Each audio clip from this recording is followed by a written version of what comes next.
90 ans, c'est une vie, une très belle aventure humaine.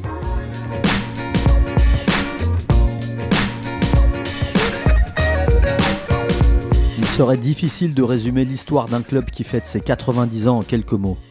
Ce club, c'est le vôtre, le mien, le nôtre, celui des agents de la RATP et des personnes qui souhaitent adhérer et s'associer aux valeurs sportives que véhicule l'USMT.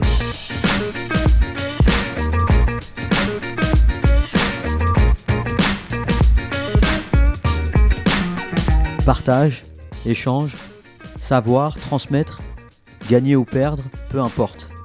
Quand je monte dans le train, c'est pour un long voyage.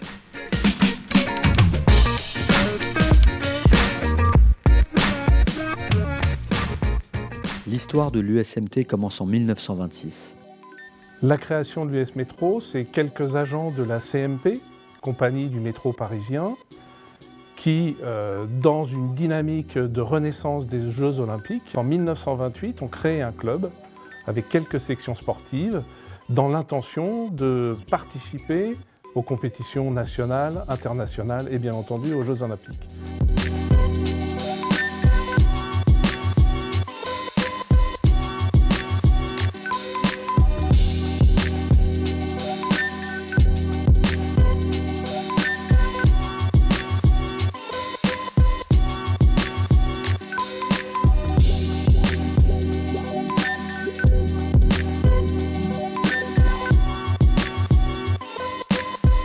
C'est pas seulement un club sportif, c'est sa particularité pour moi, c'est sa force, c'est que c'est un club omnisport en premier.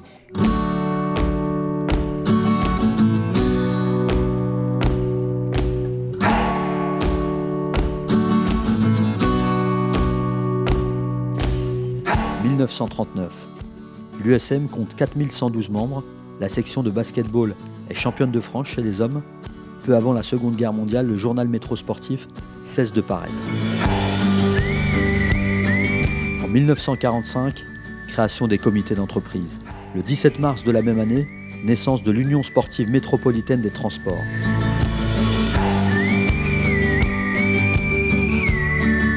Édouard Artigas devient champion du monde individuel en 1947 à l'épée et champion de France par équipe d'escrime. L'équipe d'Aveyron est championne d'Europe. L'USMT inscrit sa marque de fabrique en remportant plusieurs titres internationaux. Ça ne s'arrête pas là. Henri Caron explose le record du monde de marche. Le sport féminin s'affirme et fait sa place parmi l'élite du sport mondial. L'équipe féminine d'athlétisme devient championne de France par équipe. En 1952, un nouveau protocole est signé entre le CE et la direction de la RATP. Il est le modèle encore en place aujourd'hui avec quelques modifications statutaires afin d'être en adéquation avec notre époque. L'USMT se développe d'année en année. En 1955, le club a l'honneur d'organiser les championnats du monde de vol circulaire pour modèle réduit, déjà à la Croix de Berny. En 1982, la RATP et le ministère du Temps libre, de la Jeunesse et des Sports signent une convention d'insertion des sportifs de haut niveau.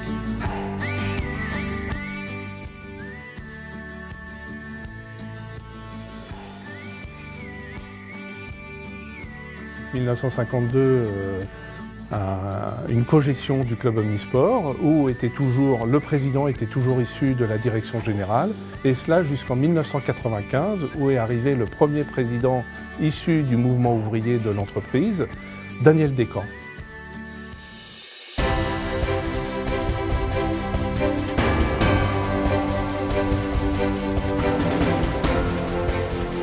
Que ce soit le sport handicap, que ce soit le sport en famille, que ce soit les enfants, que ce soit les adultes. Une des choses magnifiques que je trouve dans ce club, c'est cette rencontre intergénérationnelle que l'on peut retrouver dans nos sections sportives.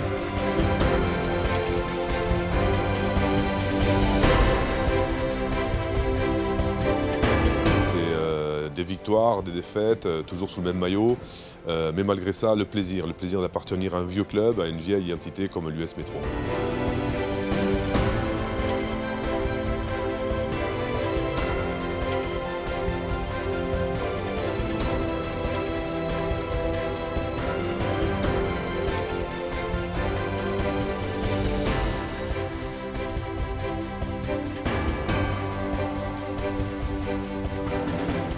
60, bientôt 70, 50 ans, 60 ans que je suis dans le club, quoi.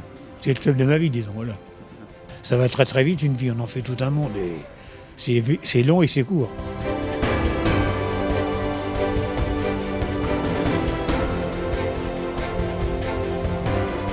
Les sportifs de haut niveau de l'USMT se portent bien et se classent parmi les meilleurs en France et dans le monde, en atteignant des performances inégalées à ce jour, toutes disciplines confondues.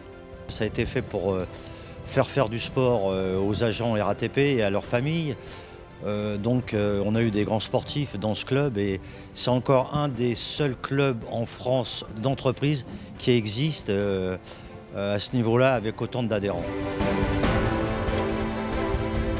Si aujourd'hui le club a stoppé sa course vers le haut niveau, l'US Métro aura réussi à devenir l'un des clubs le plus titré de France. L'USMT a en effet remporté de nombreuses médailles, toutes disciplines confondues lors des Jeux Olympiques, des championnats internationaux et nationaux.